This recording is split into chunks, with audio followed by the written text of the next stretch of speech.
Hi, welcome to Read With Me, the Hindu newspaper analysis for 13th November 2025. Editorial പേജിൽ ആർട്ടിക്കിളാണ് interstate rivalry that is fearing India's growth. എങ്ങനെയാണ് interstate rivalry competitive ഫെഡറലിസമായി മാറുന്നതും ഇന്ത്യയുടെ ഗ്രോത്തിന് ഒരു ഫ്യൂവലായി മാറുന്നതും എന്നുള്ളതാണ് ഈ ആർട്ടിക്കിളിൽ ഡിസ്കസ് ചെയ്തിരിക്കുന്നത്. ആന്ധ്രാപ്രദേശ്, തമിഴ്നാട്, കർണാടക എന്നീ സ്റ്റേറ്റുകൾ ഗ്ലോബൽ ഇൻവെസ്റ്റ്മെൻറ്റ്സ് അട്രാക്ട് ചെയ്യുന്നതിന് വേണ്ടിയിട്ട് നന്നായിട്ട് കോമ്പീറ്റ് ചെയ്യുന്നുണ്ട്. ഗൂഗിളിൻ്റെ AI data centre, Foxconn, Vedanta Foxconn, semiconductor joint venture എന്നിവയൊക്കെ ഇതിന് ഉദാഹരണമാണ്. അതുകൊണ്ട് തന്നെ ഈ ഇൻഡർസ്റ്റേറ്റ് റൈവൽറി കോമ്പറ്റേറ്റീവ് ഫെഡറലിസത്തിൻ്റെ ഒരു ഹെൽത്തി സൈനായിട്ടാണ് കാണുന്നത്. എന്താണ് ഈ കോമ്പറ്റേറ്റീവ് ഫെഡറലിസം എന്ന് പറഞ്ഞു കഴിഞ്ഞാൽ, ഏതെങ്കിലും സ്റ്റേറ്റ്സ് അല്ലെങ്കിൽ സബ് നാഷണൽ എൻറ്റിറ്റീസുമായിട്ട് ഇൻവെസ്റ്റ്മെൻറ്റിന് വേണ്ടിയിട്ടോ ടാലൻറ്റിന് വേണ്ടിയിട്ടോ റിസോഴ്സസിന് വേണ്ടിയിട്ടോ കോമ്പീറ്റ് ചെയ്യുന്നതാണ് കോമ്പറ്റേറ്റീവ് ഫെഡറലിസം എന്ന് പറയുന്നത്. Ease of doing business, infrastructure, skilled labour, governance ഇതൊക്കെ ഇംപ്രൂവ് ചെയ്യുന്നതിന് വേണ്ടിയിട്ടുമാകാം കോമ്പറ്റീഷൻ. കോമ്പറ്റേറ്റീവ് ഫെഡറലിസത്തിലൂടെ സ്റ്റേറ്റ്സ് എന്താണ് എയിം ചെയ്യുന്നത്? ഇന്നൊവേഷൻ, എഫിഷ്യൻസി, അതിലൂടെയൊക്കെ ബെറ്റർ പബ്ലിക് സർവീസ്. 1991 മുന്നേ ഒരു സെൻട്രലൈസ്ഡ് പ്ലാനിംഗ് ആയിരുന്നു നമ്മുടെ രാജ്യത്തുണ്ടായിരുന്നത്. പൊതുവെ ഇൻവെസ്റ്റ്മെൻറ്റ് ഡിസിഷൻസ് എല്ലാം പൊളിറ്റിക്കലായിരുന്നു, അതും ഡൽഹി സെൻട്രിക് ആയിരുന്നു. 1991 റീഫോംസിന് ശേഷം ലിബറലൈസേഷൻ പവർ ഷിഫ്റ്റ് ചെയ്തു. മുഴുവൻ പവറും സ്റ്റേറ്റ്സിന് കൊടുത്തിട്ടില്ലെങ്കിലും പാർഷ്യൽ പവർ സ്റ്റേറ്റ്സിലേക്ക് കൊടുത്തു. ഇൻഡസ്ട്രിയൽ ലൈസൻസിംഗ് ഒക്കെ ഉപേക്ഷിച്ചതോടുകൂടി സ്റ്റേറ്റ്സിലേക്കും പ്രൈവറ്റ് ഇൻവെസ്റ്റ്മെൻറ്റ്സ് വരാനായിട്ട് തുടങ്ങി. കറണ്ട് റിയാലിറ്റി എന്ന് പറയുന്നത് സ്റ്റേറ്റ്സ് ഒരുപാട് ഇൻവെസ്റ്റ്മെൻറ്റ്സിന് വേണ്ടിയിട്ട് നല്ല കാര്യങ്ങൾ ചെയ്യുന്നുണ്ട്. സ്റ്റേറ്റ് പോളിസീസ് ഇംപ്രൂവ് ചെയ്യുന്നുണ്ട്, ഗവേണൻസ് ഇംപ്രൂവ് ചെയ്യുന്നുണ്ട്, ബെറ്റർ ഇൻഫ്രാസ്ട്രക്ചർ കൊണ്ടുവരാനായിട്ട് ശ്രമിക്കുന്നുണ്ട്. എന്തൊക്കെയാണ് അപ്പോൾ കോമ്പറ്റേറ്റീവ് ഫെഡറലിസത്തിലേക്ക് നയിച്ചത് എന്ന് ചോദിച്ചു കഴിഞ്ഞാൽ, of course economic liberalisation, central control reduce ചെയ്യുകയും മാർക്കറ്റ് ഫോഴ്സസിൻ്റെ ഇൻഫ്ലുവൻസ് കൂട്ടുകയും ചെയ്തു. ഗ്ലോബൽ ഇൻവെസ്റ്റേഴ്സൊക്കെ China +1 സ്ട്രാറ്റജിയാണ് നോക്കുന്നത്. അതുകൊണ്ട് അവർ ഡൈവേഴ്സ് ലൊക്കേഷൻസ് സെലക്ട് ചെയ്യുന്നു. Ease of doing business, startup promotion, export readiness ഇതൊക്കെ ഒരു ഹെൽത്തി കോമ്പറ്റീഷൻ കൊണ്ടുവരാനായിട്ട് ശ്രമിക്കുന്നുണ്ട്. അപ്പോൾ കോമ്പറ്റേറ്റീവ് ഫെഡറലിസം കൊണ്ട് എന്തൊക്കെയാണ് ബെനിഫിറ്റ്സ് നമുക്കുണ്ടാവുന്നത്? ഇൻവെസ്റ്റ്മെൻറ്റ്സ് കൂടുന്നു, ഡൊമസ്റ്റിക്കും ഫോറിൻ ക്യാപിറ്റലും ഇങ്ങോട്ടേക്ക് വരുന്നുണ്ട്, ഗവേണൻസ് ഇംപ്രൂവ് ആകുന്നുണ്ട്, പോളിസീസും റീഫോംസും കൊണ്ടുവരുന്നുണ്ട്, കുറച്ചുകൂടി ട്രാൻസ്പെറൻ്റ് ആകുന്നുണ്ട് ഗവേണൻസ് സിസ്റ്റം. ഇക്കണോമിക് റീഫോംസും ഇന്നൊവേഷൻസും എഫിഷ്യൻസിയും പബ്ലിക് സർവീസിനെ ഒന്നുകൂടി മികച്ചതാക്കുന്നു. ഇക്കണോമിക് ഗ്രോത്ത് ഉണ്ടാകുന്നു, റീജിയണൽ ഡെവലപ്മെൻറ്റ്സ് ഉണ്ടാകുന്നു. ബെനിഫിറ്റ്സ് ഉണ്ടെങ്കിൽ അതിന് ചാലഞ്ചസും ഉണ്ടായിരിക്കാം. സ്റ്റേറ്റ്സ് ഒക്കെ ബെറ്റർ പെർഫോമൻസ് കാഴ്ചവെക്കുന്നതിന് വേണ്ടിയിട്ട് ചിലപ്പോൾ എക്സസീവായിട്ട് സബ്സിഡീസ് കൊടുക്കാം, അല്ലെങ്കിൽ ടാക്സ് ബ്രേക്സ് കൊടുക്കാം. ഇതൊക്കെ ഫിസ്ക്കൽ സ്റ്റെബിലിറ്റിയെ സാരമായി ബാധിച്ചേക്കാം. റീജിയണൽ ഡിസ്പാരിറ്റീസ് ഉണ്ടായേക്കാം, അത് കാരണം ഇനിക്വാലിറ്റീസും വർദ്ധിച്ചേക്കാം. എൻവയോൺമെൻറ്റൽ ക്ലിയറൻസിലെ കൺസേൺസ്, കോമ്പറ്റീഷൻ ഒന്ന് ടൈറ്റ് ആകുമ്പോൾ എൻവയോൺമെൻറ്റൽ ക്ലിയറൻസിൽ കുറച്ചൊക്കെ ഒന്ന് ഇളവ് കൊടുക്കുന്നത് എൻവയോൺമെൻറ്റിനെ മോശമായിട്ട് ബാധിച്ചേക്കാം. ചില ഗ്ലോബൽ എക്സാമ്പിൾസ് നോക്കുകയാണെങ്കിൽ, അതായത് കോമ്പറ്റേറ്റീവ് ഫെഡറലിസത്തിൻ്റെ ഭാഗമായിട്ട് ഇംപ്രൂവ് ആയിട്ടുള്ള കുറച്ച് എക്സാമ്പിൾസ് നോക്കുകയായത് US ആമസോൺ, ജർമ്മനിയിലെ ബവേറിയാസ് ഇന്നൊവേഷൻ ഹബ്ബ്, ഓസ്ട്രേലിയയുടെ മൈനിങ് ക്ലീൻ എനർജി സെക്ടർ, കാനഡയുടെ ടെക് ഹബ്സ് ഇതൊക്കെയാണ്. Next article, fine tune the AI labelling regulations framework. നമ്മുടെ ഗവൺമെൻറ് IT റൂൾസ് 2021 ഒരു ഡ്രാഫ്റ്റ് അമെൻമെൻറ്റ് ഇൻട്രൊഡ്യൂസ് ചെയ്തിരിക്കുകയാണ്. സിഗ്നിഫിക്കൻറ്റ് സോഷ്യൽ മീഡിയ ഇൻ്റർമീഡിയറീസിന് നിർദ്ദേശം കൊടുത്തിരിക്കുകയാണ്. AI ജനറേറ്റഡ് വീഡിയോ ഉണ്ടെങ്കിൽ അത് കൃത്യമായിട്ടും ലേബൽ ചെയ്യണം എന്നൊരു മാൻഡേറ്റാണ് കൊടുത്തിരിക്കുന്നത്. ഫൈനാൻസ് മിനിസ്റ്ററിൻ്റെ ഒരു ഡീപ്പ് ഫേക്ക് വീഡിയോ ഇറങ്ങിയതുമായിട്ട് ബന്ധപ്പെട്ടാണ് ഇങ്ങനൊരു അമെൻമെൻറ്റ്. എന്താണ് ഈ ഡീപ്പ് ഫേക്ക് അല്ലെങ്കിൽ ഈ സിന്തറ്റിക് കണ്ടൻറ്റ് എന്ന് പറയുന്നത്? ആർട്ടിഫിഷ്യലി ആയിട്ട് ക്രിയേറ്റ് ചെയ്യുന്ന അല്ലെങ്കിൽ അൽഗരിതമിക്കലി ക്രിയേറ്റ് ചെയ്യുന്ന ഓഡിയോ, വീഡിയോ, വിഷ്വൽ കണ്ടൻസ് അത് ഒതൻറ്റിക് ആണെന്ന് നമ്മളെ വിശ്വസിപ്പിക്കുന്നു. അതൊക്കെയാണ് ഡീപ്പ് ഫേക്ക്. ഇതിൽ ജനറേറ്റീവ് AI ഉപയോഗിച്ചുകൊണ്ട് ഹൈലി റിയലിസ്റ്റിക് ആയിട്ട് തോന്നിപ്പിക്കുന്ന ഫേക്ക് കണ്ടൻറ്റുകളാണ് ഉപയോഗിക്കുന്നത്. അങ്ങനെ ചെയ്യുന്നതിലൂടെ ഒളിഞ്ഞിരിക്കുന്ന ഒരുപാട് അപകടങ്ങളുണ്ട്. Misinformation, defamation, financial fraud, electoral interference, national security threat ഇതിനൊക്കെ സാധ്യത ഉണ്ടാക്കുന്നതാണ്. ഇപ്പോൾ കൊണ്ടുവന്നിരിക്കുന്ന ഡ്രാഫ്റ്റ് അമെൻമെൻറ്റിലൂടെ IT റൂൾസിൽ ചേഞ്ച് വരുത്താനാണ് ശ്രമിക്കുന്നത്. SSMI, അതായത് significant social media intermediaries, synthetic video label കൊണ്ടുവരണമെന്നും പരാമർശിക്കുന്നതിന് കാരണവും ഇത് തന്നെയാണ്. വിഷ്വൽ ഏരിയയുടെ ഒരു 10% ഇങ്ങനെ ഒരു ലേബൽ ഉണ്ടായിരിക്കണം, കവർ ചെയ്തിരിക്കണം എന്നാണ് പ്രപ്പോസ് ചെയ്തിരിക്കുന്നത്. പ്രപ്പോസൽസ് നല്ലതാണെങ്കിലും ഇംപ്ലിമെൻറ്റേഷൻ ലെവലിൽ ചാലഞ്ചസ് ഫേസ് ചെയ്തേക്കാം. എന്തൊക്കെയാണ് ചാലഞ്ചസ്? ഒരു ആംബിഗ്വസ് ഗ്രൂപ്പിംഗ് ആണ്. അതായത് സിന്തറ്റിക് മീഡിയ എന്ന് പറയുമ്പം കമ്പ്യൂട്ടർ ജനറേറ്റ് ചെയ്ത് വരുന്ന എല്ലാ കാര്യങ്ങളും ഡീപ് ഫേക്ക് ആണോ, മിസ്ലീഡ് ചെയ്യുന്നതോ കാര്യങ്ങളല്ല. അപ്പോൾ ഫോക്കസ് ഹാർംഫുൾ ആയിട്ടുള്ള കണ്ടന്റിന്റെ മേലെ മാത്രമാവണം എന്ന് പറയുന്നതും കുറച്ച് ചാലഞ്ചാണ്. കോംപ്രിഹെൻസീവ് ആയിട്ട് ലേബലിംഗ് ബുദ്ധിമുട്ടായിട്ട് വരുന്നു. കാരണം ഇത്രത്തോളം volume of AI generated content വരികയാണ്. ഈ 10% പ്രപ്പോസ് ചെയ്തിരിക്കുന്നത് ആ ഒരു ലേബലിംഗ് ക്ലിയർ ആണോ അൺക്ലിയർ ആണോ എന്നൊക്കെ വ്യക്തമല്ല. ഇങ്ങനെയൊക്കെ ഡിസ്ക്ലെയിമർ കൊടുത്തു കഴിഞ്ഞാലും അതെല്ലാം ഇഗ്നോർ ചെയ്യപ്പെട്ടേക്കാം, പാവപ്പെട്ട ആളുകൾ പറ്റിച്ചേക്കാം. ഇങ്ങനെ AI ജനറേറ്റ് ചെയ്യുന്ന കണ്ടന്റിലെ വാട്ടർ മാർക്സ് ചിലപ്പം സ്ക്രബ് ചെയ്ത് മാറ്റാവുന്നതാണ്, അല്ലെങ്കിൽ റബ്ബ് ചെയ്ത് മാറ്റാവുന്നതാണ്. അതുകൊണ്ട് ഈ വാട്ടർമാർക്ക് എത്രത്തോളം റിലയബിൾ ആണ് എന്നുള്ളതും ചോദ്യചിഹ്നമാണ്. AI ജനറേറ്റഡ് കണ്ടന്റ് ആണോ എന്ന് ഡിറ്റക്ട് ചെയ്യുന്ന ഡിറ്റക്ഷൻ ഡിഫിക്കൽട്ടായിട്ട് മാറിക്കൊണ്ടിരിക്കുകയാണ് ഇപ്പോഴത്തെ കാലഘട്ടത്തിൽ. അപ്പോൾ ഇതിന് സൊല്യൂഷനായിട്ട് നമുക്ക് എന്ത് കൊണ്ടുവരാൻ പറ്റും? ആർട്ടിക്കിളിൽ കുറച്ച് സജഷൻസും പ്രപ്പോസ് ചെയ്തിട്ടുണ്ട്. അതായത് ലേബലിങ് പല ടയറായിട്ട് മാറ്റി തിരിക്കുക. ഒന്ന് AI ജനറേറ്റഡ് ആയിട്ട് പറയാം, AI അസിസ്റ്റഡ് ആയിട്ട് പറയാം, AI ഓൾട്ടേർഡ് ആയിട്ട് പറയാം. സ്മോൾ ക്രിയേറ്റേഴ്സ് ഒക്കെ ഉണ്ടെങ്കിൽ അവർക്കൊക്കെ വോളണ്ടറി ആയിട്ട് അവരുടെ AI ലേബലിംഗ് കൊണ്ടുവരാനായിട്ട് പറയാം. റെസ്പോൺസിബിൾ ആയിട്ടും ട്രാൻസ്പെറൻ്റ് ആയിട്ടും കാര്യങ്ങൾ ചെയ്യാനായിട്ട് പ്രൊഫഷണൽ ക്രിയേറ്റേഴ്സിനോട് ആവശ്യപ്പെടാം. കമ്പ്യൂട്ടർ തന്നെ ചെയ്യുന്ന ഡിറ്റക്ഷൻ ഉണ്ട്, ഓട്ടോമേറ്റഡ് ഡിറ്റക്ഷനിൽ ഗ്യാപ്പുകൾ ഉണ്ടാവാം. അതിന് നമുക്ക് ഇൻഡിപെൻഡൻറ്റ് വെരിഫയേഴ്സിനെ യൂസ് ചെയ്യാം, ഇൻഫർമേഷൻ വെരിഫയേഴ്സിനെ യൂസ് ചെയ്യാം. കൺട്രോളിനും ക്രിയേറ്റിവിറ്റിക്കും ഒരു ബാലൻസ് ഉണ്ടാകണം. ഒന്ന് കൂടുതലോ മറ്റൊന്ന് കുറവോ ആകാൻ പാടില്ല. C2PA സ്റ്റാൻഡേർഡ്സ്, അതായത് coalition for content provenance and authenticity standards. ഇതിൽ പറയുന്ന സ്റ്റാൻഡേർഡ്സ് കൃത്യമായിട്ട് ഫോളോ ചെയ്യാനായിട്ട് ശ്രമിക്കുക. Next article text and context പേജിലെയാണ്. Why does India's road safety system keep failing?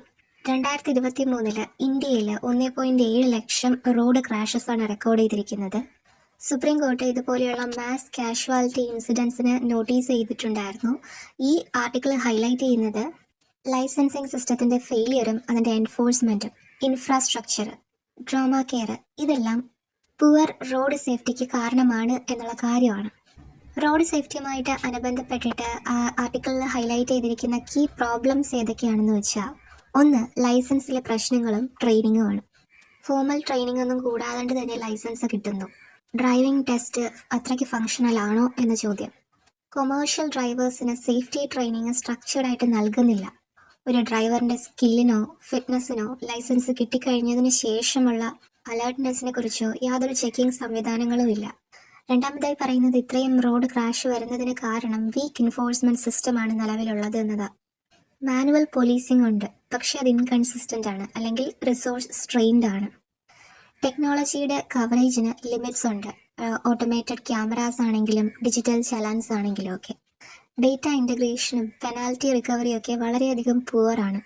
ഇത്രയും റോഡ് ക്രാഷിന് പ്രധാന കാരണങ്ങൾ സ്പീഡിംഗ് ആണ്. ഒന്ന്, ഓവർലോഡ് ചെയ്യുന്നു, ലെയിൻസ് വയലേറ്റ് ചെയ്യുന്നു, ഡ്രൈവ് ചെയ്യുമ്പോൾ പല കാര്യങ്ങളിൽ ഇൻഫ്ലുവൻസ്ഡ് ആയി പോകുന്നു, ചിലപ്പോൾ മദ്യപിച്ച് വണ്ടി ഓടിക്കുന്നു, അല്ലെങ്കിൽ മൊബൈലിൽ ശ്രദ്ധിച്ച് വണ്ടി ഓടിക്കുന്നു, കോളിലായിരിക്കുന്നു, അങ്ങനെയുള്ള കാര്യങ്ങൾ. അടുത്തതായിട്ട് ഡിസ്കസ് ചെയ്യുന്നത് ഇൻഫ്രാസ്ട്രക്ചറിലെ അപാകതകളെ കുറിച്ചാണ്. ക്രാഷ് ബാരിയേഴ്സ് ഒന്നുമില്ല, ഇലിമിനേഷൻ സംവിധാനങ്ങളൊക്കെ കുറവാണ്. റോഡിന് ബാങ്ക്ഡ് കർവ്സ് ആവശ്യമാണ്, അതൊക്കെ വളരെയധികം കുറവാണ്. റോഡ് സൈഡിലായിട്ട് റെസ്റ്റ് ഏരിയാസ്, അത് വളരെയധികം കുറവാണ്. ഹൈവേസ് എല്ലാം മെയിനായിട്ട് ഡിസൈൻ ചെയ്തിരിക്കുന്നത് സ്പീഡിന് വേണ്ടിയിട്ടാണ്, അല്ലാതെ എൻ്റെ സേഫ്റ്റിക്ക് വേണ്ടിയിട്ടല്ല. ഇൻഫ്രാസ്ട്രക്ചറിൽ കാണുന്ന മറ്റ് പ്രശ്നങ്ങളെന്ന് പറഞ്ഞു കഴിഞ്ഞാൽ ഡിവൈഡർ, അത് ചിലയിടങ്ങളിലൊക്കെ പൊട്ടിപ്പൊളിഞ്ഞ് കിടക്കുന്നത് കാണാം. ചില സ്ഥലങ്ങളിലൊക്കെ കൺസ്ട്രക്ഷൻ സോൺസ് ആയിരിക്കും, അവിടെ കൃത്യമായിട്ടുള്ള മാർക്കിങ്ങോ ലേബലിങ്ങോ പോസ്റ്റേഴ്സോ ഒന്നും ഇല്ലെങ്കിൽ അപകട സാധ്യത കൂടുതലാണ്. നമുക്കറിയാം നമ്മുടെ റോഡുകളുടെ അവസ്ഥ കുണ്ടും കുഴിയും നിറഞ്ഞതാണ്. അപ്പോൾ മെയിൻ്റനൻസ് കൃത്യമായിട്ട് ചെയ്യുന്നുണ്ടോ എന്ന് ചോദിച്ചാൽ ഇല്ല.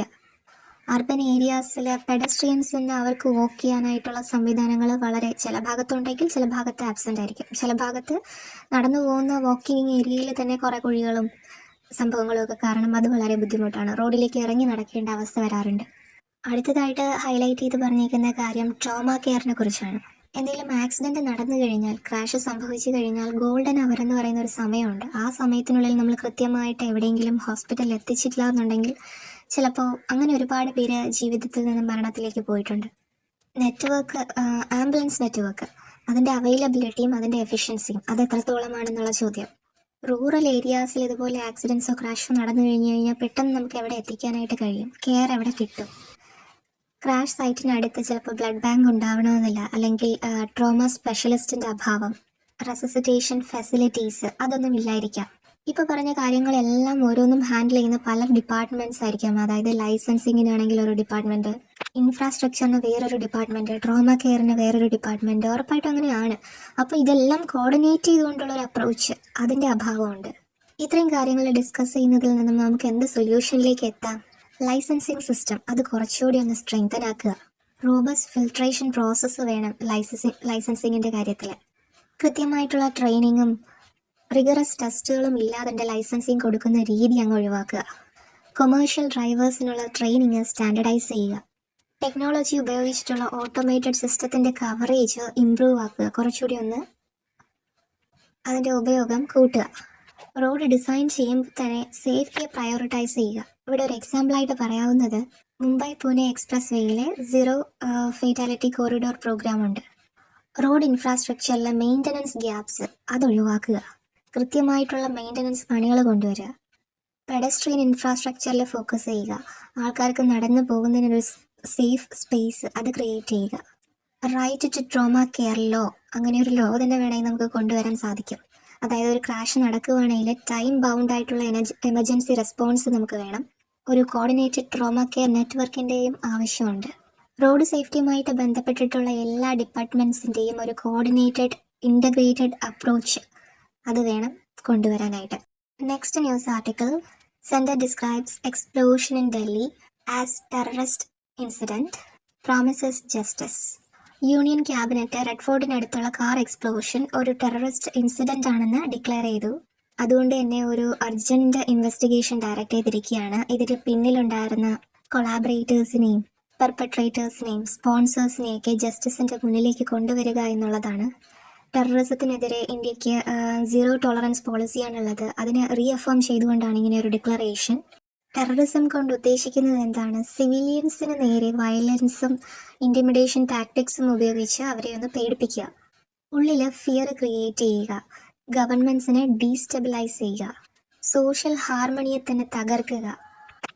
ഈ ടെററിസം ചെയ്യുന്ന ആൾക്കാർക്ക് എന്തെങ്കിലും അവരുടെ ഐഡിയോളജിക്കൽ ഗോൾസ് ഉണ്ടാവും. അത് അച്ചീവ് ചെയ്യുന്നതിന് വേണ്ടിയിട്ടായിരിക്കും അവരിങ്ങനെയൊക്കെ പ്രവർത്തിക്കുന്നത്. പല ടൈപ്സ് ഓഫ് ടെററിസം ഉണ്ട്. Cross border terrorism, domestic terrorism, cyber terrorism, state sponsored terrorism എന്നിങ്ങനെ. ടെററിസത്തിനെ കുറിച്ച് ഇന്ത്യയുടെ സ്റ്റാൻസ് എന്താണ്? നേരത്തെ പറഞ്ഞതുപോലെ ഇന്ത്യക്ക് ടെററിസത്തിനെതിരെ സീറോ ടോളറൻസ് പോളിസിയാണുള്ളത്. അതിൻ്റെ ഭാഗമായിട്ട് ഇന്ത്യക്ക് ഉള്ള നിയമങ്ങൾ UAPA അൺലോഫുൾ ആക്ടിവിറ്റീസ് പ്രിവെൻഷൻ ആക്ടും നാഷണൽ ഇൻവെസ്റ്റിഗേറ്റീവ് ഏജൻസി ആക്ടും ഉണ്ട്. ഇൻ്റർനാഷണൽ കോർപ്പറേഷൻസിൽ യുണൈറ്റഡ് നേഷൻസിൽ ആക്റ്റീവായിട്ട് കൗണ്ടർ ടെററിസം പ്രാക്ടീസസിൽ നമ്മൾ ഇൻവോൾവ് ആകാറുണ്ട്. പലതരത്തിലുള്ള ബൈലാറ്ററൽ അഗ്രിമെൻറ്റ്സ് ഉണ്ട്. ഇതുമായിട്ട് ബന്ധപ്പെട്ടിട്ടുള്ള സെക്യൂരിറ്റി ഏജൻസീസ് ഏതൊക്കെയാണെന്നാൽ national investigation agency, intelligence bureau, research and analysis wing RAW, state police forces NSG. ടെററിസത്തിൻ്റെ ഇമ്പാക്റ്റ് എന്തൊക്കെയാണ്? ഇന്നസെൻ്റ് ആയിട്ടുള്ള ആൾക്കാരുടെ ലൈഫ് നഷ്ടപ്പെടുന്നു, അല്ലെങ്കിൽ അവർ കുറേ ഇഞ്ചുറി സംഭവിക്കുന്നു, ഇൻഫ്രാസ്ട്രക്ചർ ഡാമേജ് സംഭവിക്കുന്നു, ഇക്കണോമിക് ഡിസ്ട്രപ്ഷൻ ഉണ്ടാകുന്നു, പബ്ലിക്കിന് മേലൊരു സൈക്കോളജിക്കൽ ഇമ്പാക്റ്റ് തന്നെ ക്രിയേറ്റ് ചെയ്യുന്നുണ്ട്. അവരുടെ ഉള്ളിലെ ഫിയറും ഇൻസെക്യൂരിറ്റിയും ഒക്കെ വളരുന്നു. നാഷണൽ സെക്യൂരിറ്റിക്കും സോവറിനിറ്റിക്കും ഒരു ത്രെട്ട് തന്നെയാണിത്. കമ്മ്യൂണൽ ഡിസ്ഹാർമണി ക്രിയേറ്റ് ചെയ്യുന്നു. ഇവയൊക്കെയാണ്. ഒരു ആക്ട് ഓഫ് ടെററിസം നടന്നു കഴിഞ്ഞാൽ ഗവൺമെൻറ്റിൻ്റെ റെസ്പോൺസ് എന്താണ്? ഉടനെ തന്നെ ഇൻവെസ്റ്റിഗേഷൻ സ്റ്റാർട്ട് ചെയ്യുകയാണ്. ഇതാരാണ് അതിൻ്റെ പിന്നിലുള്ള ആൾക്കാർ, പെർപെട്രേറ്റേഴ്സ്, കൊളാബറേറ്റേഴ്സ് ആരാണ്, സ്പോൺസേഴ്സ് ആരാണ്, ഇതൊക്കെ ഐഡൻറ്റിഫൈ ചെയ്യുക എന്നുള്ളതാണ്. ആരാണോ ഇങ്ങനത്തെ കാര്യങ്ങൾ ചെയ്ത് റെസ്പോൺസിബിൾ ആയിട്ടുള്ള അവരെ ജസ്റ്റിസിന് മുന്നിലേക്ക്, നിയമത്തിനും നീതിക്കും മുന്നിലേക്ക് കൊണ്ടുവരിക. സെക്യൂരിറ്റി മെഷേഴ്സ് എൻഹാൻസ് ചെയ്യുക. സർവലൻസും ഇൻ്റലിജൻസും ഒക്കെ സ്ട്രെങ്തൻ ചെയ്യുക. ലോ എൻഫോഴ്സ്മെൻറ്റ് ഉറപ്പാക്കുക. സിറ്റിസൺ സേഫ്റ്റിക്കും നാഷണൽ സെക്യൂരിറ്റിക്കും കമ്മിറ്റഡ് ആണ് നമ്മുടെ രാജ്യം എന്ന് പബ്ലിക്കിന് ഒരു അഷുറൻസ് കൊടുക്കുക. ഇതൊക്കെയാണ് ഗവൺമെൻറ് ഉടനെ തന്നെ ചെയ്യുന്നത്.